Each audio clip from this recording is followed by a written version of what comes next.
The Department of Homeland Security wants to cut down on the chances that potential terrorists and illegal immigrants can get their hands on government IDs. Today, Homeland Security Chief Michael Chertoff unveiled plans for new, more secure driver's licenses.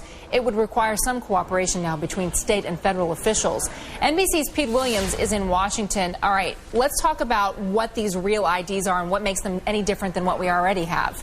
The difference is that there'll be a lot more checking by the state before they hand that driver's license over to you. Right now, you sort of walk in, the state does a minimal amount of checking, but the Department of Homeland Security wants states to make those things much more carefully checked to make sure that you are who you say you are. So when you go in to renew your license, you're going to have to bring proof of who you are, proof of your residency. The state then has to check and make sure that there's nobody else with your name and social security number that has a driver's license someplace else. They're going to take a digital photograph of you. They're going to incorporate technology into the license to make it harder to counterfeit. And Michael Chertoff says there is a good reason for all this extra bother. There are three categories of people who will be very unhappy about secured driver's licenses. Terrorists and people who want to get on airplanes and in federal buildings and avoid terrorist watch lists. Illegal immigrants who want to work in this country by pretending to be American citizens. And con men.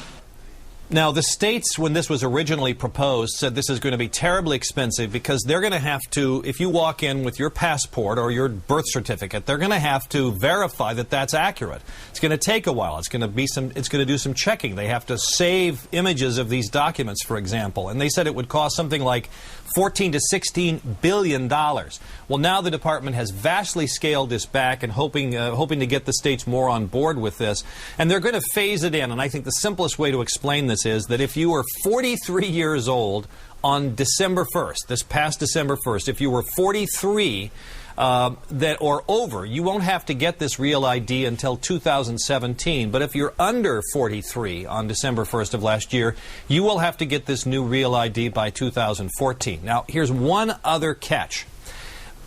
Today, Secretary Chertoff said, we need to hear from the states about whether they're going to do this. And they need to tell us by May. They need to raise their hands and tell us by May if they're not going to participate in Real ID, if they're not going to sign up for this.